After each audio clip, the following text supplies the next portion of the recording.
Chapter 12, The Accident. The next morning when Gus arrived in the cook shack, the Push and Alex were already there waiting for him. "Well, boy, I see you did the right fine job on those boots," said the Push in a nasty tone. Thank you, sir," said Gus. "I hoped you liked what I did." After reading last night, Gus had forgotten all about the boots. He was glad to see Rat Hole Andy had taken care of them, the Push's cabin. "Are you trying to be smart-mouthed with me, boy?" bellowed the Push. "Yeah, Pa, I think he's being a smart mouth with you, aren't you, boy?" said Alex as he pushed him up against Gus and stared him right in the eyes. Gus didn't know what was going on, and then stepped back. "You telling me, boy, it weren't you that coated Alex's boots with maple syrup and left them out for the bear to get at?" "What are you talking about?" asked Gus. "That there bear got a whiff of that syrup and broke loose of his chains and chewed Alex's boots up really good. You were smart not to have my boots put out there and chawed on, or I'd have your hide tanned and hung on the barn wall. But I didn't do it."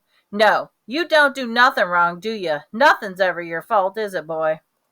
"I told you, I remember I was the big push around here, and I think you're gone and forgot that."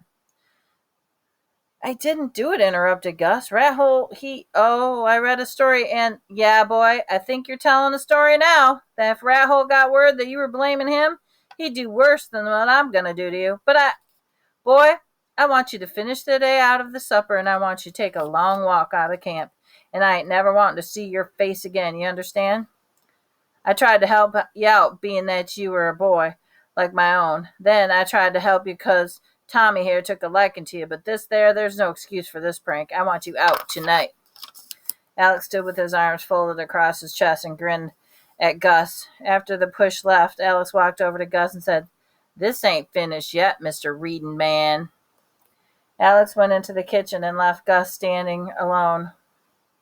"What am I going to do?" wondered Gus. "Where am I going to go?" Gus was glad to have some time to himself. When he went to the barn to milk Ma, he needed to think things through.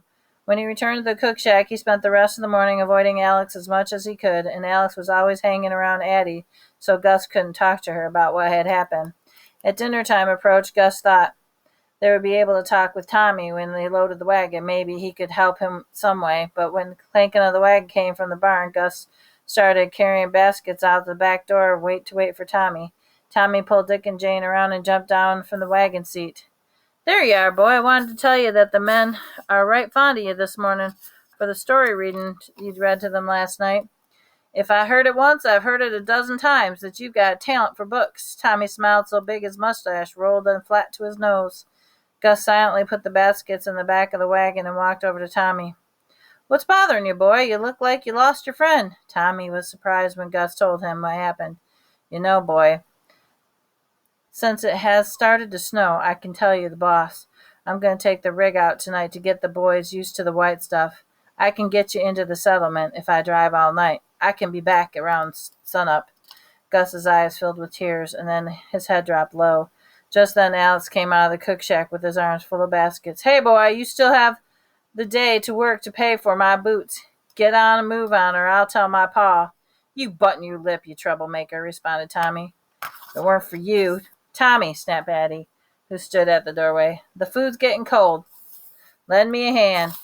Gus knew Tommy shouldn't be talking like that to Alex, who might encourage his father to fire the barn boss, too. Tommy patted Gus on the back. "You don't worry. I'll get you set up in the boarding house at the settlement. Maybe you can find a job there. A boy can read who's got learning has a future." Tommy helped Addie with the soup and the coffee pots, and they spoke quietly between themselves. "Gus," called Tommy, "I want you to get in the wagon. You'll be in the back in about 2.5 hours. Addie and I talked it over. You're going to go in the woods with me today to deliver the dinners." "He can't go," demanded Alex. "That's my job. It's not fair. He can't go." "Look, you mean-faced, spiteful little child. This here rig belongs to me personally, not to the camp and not to your father, and I have a job to do. And I want the help of Gus here, not you. Do you understand me? Do you hear me?" Alex stood for a minute, staring at Tommy, giving him a dirty, mean look. "Yeah, I understand you and your son of an Irishman," he yelled. "I understand you're going to be taking a long walk out of this camp with this dummy."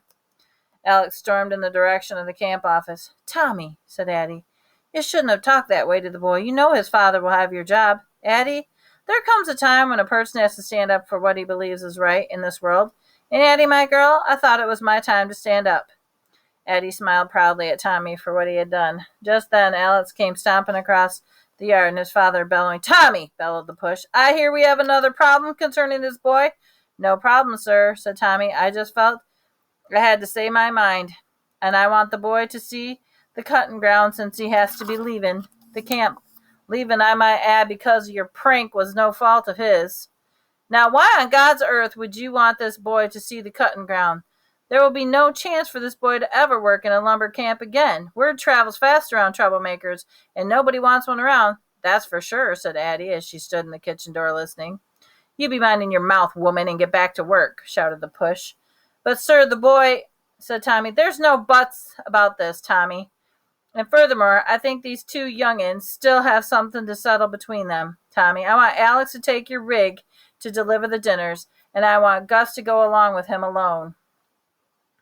What has got to be settled between these two should be best settled outside of camp. Maybe then all this trouble will be over once and for all. Addie slammed the back door of the kitchen as she left in disgust. Gus swallowed hard. Here we go again, he thought. Yahoo! Yelled Alex. Let me at 'em. But, sir, the roads are all rutted because of the frost and the snow. The horses are spooky right now because of the cougar that's been hanging around. Sir, I don't think that this is a... That's right, Tommy, but it's not your job to think.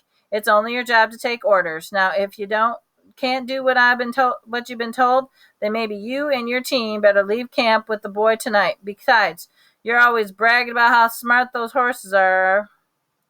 You say they know the tote road front and back, and they're more sure-footed than my oxen, so here's your chance to prove it. Tommy stood silent and moved away from the rig, handing the reins to Alex. Alex, said the push, I don't want you back in this camp till this trouble is settled. Do you understand? Yes, sir, Pa, I understand, said Alex with a rat grin on his face. You drive me rig with respect, you hear me, Alex, said Tommy. Alex ignored Tommy and jumped under the bench, whipping the horse's reins with the air of excitement. Another thing, Tommy, said the push, about that cougar spooking the horses. I've been thinking about that cat. You know, it's came to my attention that you've been feeding that stinking bear lots of leftovers, food the men could eat. I believe that cougar can smell the food around the bear. He wouldn't be sniffing around here. That's why I want you to get rid of that bear. Then maybe your horses won't be so skitterish, said the push, grinned at Tommy. Well, sir, you know it's about time to turn Napoleon loose to find a den for winter. Turn him loose, man. Do you ever see him getting at here? That bear can't be turned loose, Irish. Why, he'd be trading the camp for food. He's no more man than bear now, 'cause of all the cuddling. I want him shot. No! Yelled Gus, who had tried to stay out of the way until then. You can't shoot Napoleon. I won't let you shoot him. You won't let me shoot him, boy, questioned the push. I don't rightly think you can have a say in the matter, you miserable little troublemaker. Now get yourself on that wagon and get out of here. Tommy, you can't shoot him. He's my friend, pleaded Gus. Tommy, go get your gun and get the job done now, demanded the push. Gritting his teeth, Tommy stared hard at the boss and then walked to the direction of the barn. Alex, get going and don't come back till you have things settled, you hear? Tommy came back from the barn with the gun in his hand and went off to where Napoleon stood chained to the tree. Gus watched the bear hop up on his hind legs and called to his friend, thinking he had brought him food. Tommy unchained the bear and pulled him towards the woods on the chain. Tommy, don't do it, called Gus from the wagon. He'll do it all right, or he's fired, said Alex, who was now pulling the reins, trying to control Dick and Jane. Come on, we got to go ourselves a job, and it needs looking after, insisted Alex. Alex, you be careful with this rig. I want those horses back in one piece, and you too, said the push. And Alex, do the job right. You can count on me, Pa. Come on, dummy, let's go. Just as the wagon started to pull out, 2 shots rang out from the woods. I guess the job is done now, would you say? Said Alex, laughing, directing his question at Alex. Gus, who was ready to cry, stared out into the woods so that Alex couldn't see how upset he was. Alex slapped the back of the horses with the reins. The horses bolted forward down the tote road towards the woods. On their way out to camp, They passed Tommy, carrying Napoleon's chain in one hand and the gun in the other. "You be careful with my rig, boy. The roads are hard and rutted. If you aren't," he snarled, "I'll tan your hide." Gus avoided looking at Tommy as they drove by. How could he shoot Napoleon just like that, he wondered. Alex slapped the back of the horses again, and then he started pulling faster. "Haw! Haw! Come on, Jim! Come on, Dick! Gee!" The horses' ears lay flat against the new voice and the reins. Their great puffs of steam blew from their flaring nostrils. The wagon creaked as it wobbled back and forth in a rough road. No sooner had they found the curve of the camp than Alex slapped the reins again. The horses started to pick up speed. Gus, bumping around the wagon seat, leaned from one end to the other, trying not to show fear. He held on tightly to the side of the seat. "Gee, haw, haw!" called Alex, slapping the horses again. This time the horses, not used to the harsh treatment, reared up in their harness, throwing the wagon back. Then they took off running down the rutted road. Gus held on tight and ducked back against the seat while Alex held tight on the reins.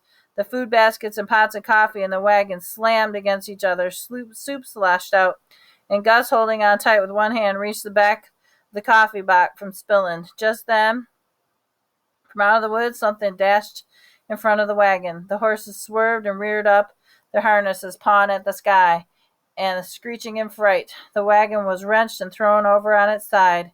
Gus went flying from the wagon, slamming hard against a tree and landing in a pile of dinner baskets and hot pots of coffee.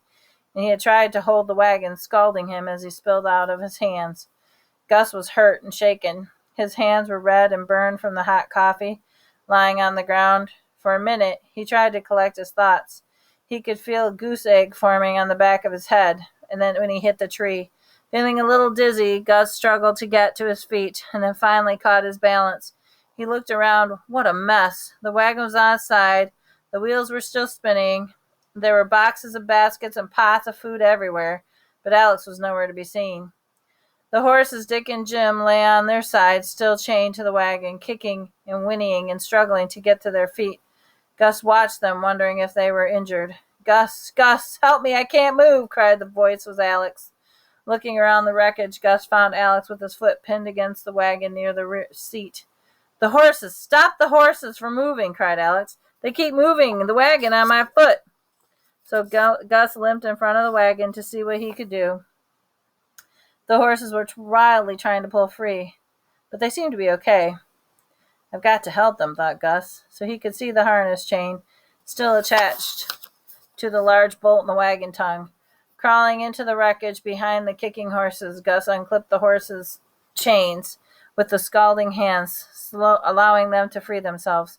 Struggling to get to their feet, the two horses, still in the harness, righted themselves and turned, snorting and running together in the direction of the camp. The chains, dragging behind them, made a horrible noise along the rutted, snowy ground. Gus crawled over the tongue of the wagon where Alex lay. His foot was caught fast beneath the wagon. Gus, gathering all the strength he had, tried to lift the wagon. "I can't do it, Alex," cried Gus. Looking down at his hands, he could see tiny blisters starting to form the burns. "I've got to go get help. I've got to go back to camp." Alex began crying. "My foot! My foot! I can't feel my foot," he sobbed. "Please help me.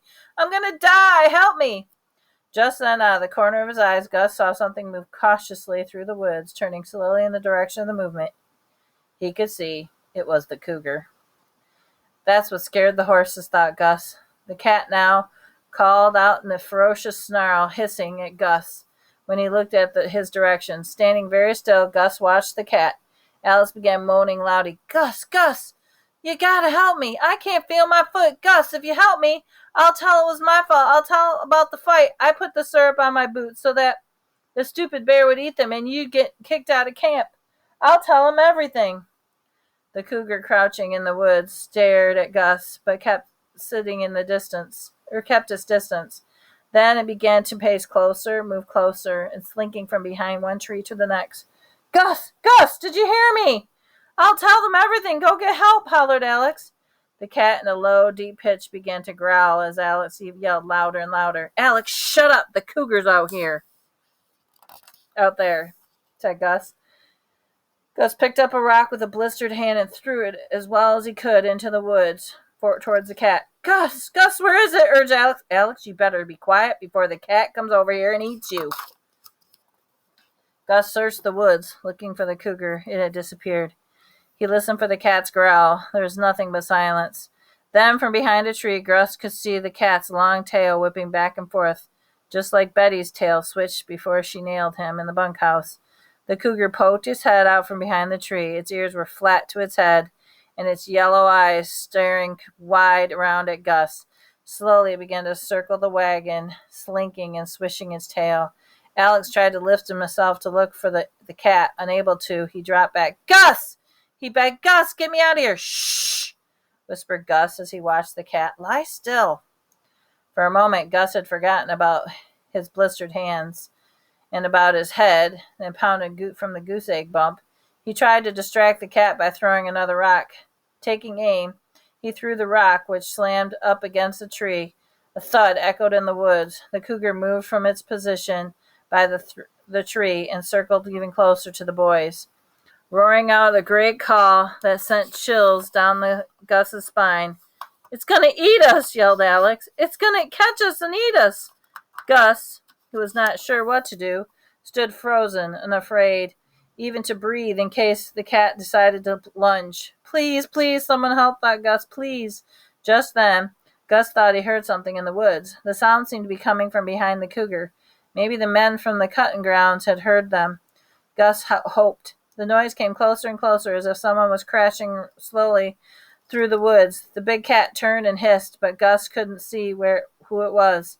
Then, trampling out of the brush, came Napoleon. "It's Napoleon! It's Napoleon!" yelled Gus. "Tommy didn't shoot him! He didn't shoot Napoleon!" shouted Gus. Napoleon, standing in the woods, rose up on his back feet, threw his head back in the air, and made a dreadful howl. The cougar turned to face its enemy. It jumped back, swatting its dangerous paws in the direction of the bear. Hissing, the cat crouched, and the hair on the back of its neck stood tall.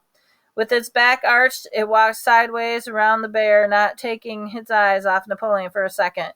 Napoleon came down on all fours and faced the cat, opening his mouth wide and swung his head from side to side, showing his long, sharp teeth.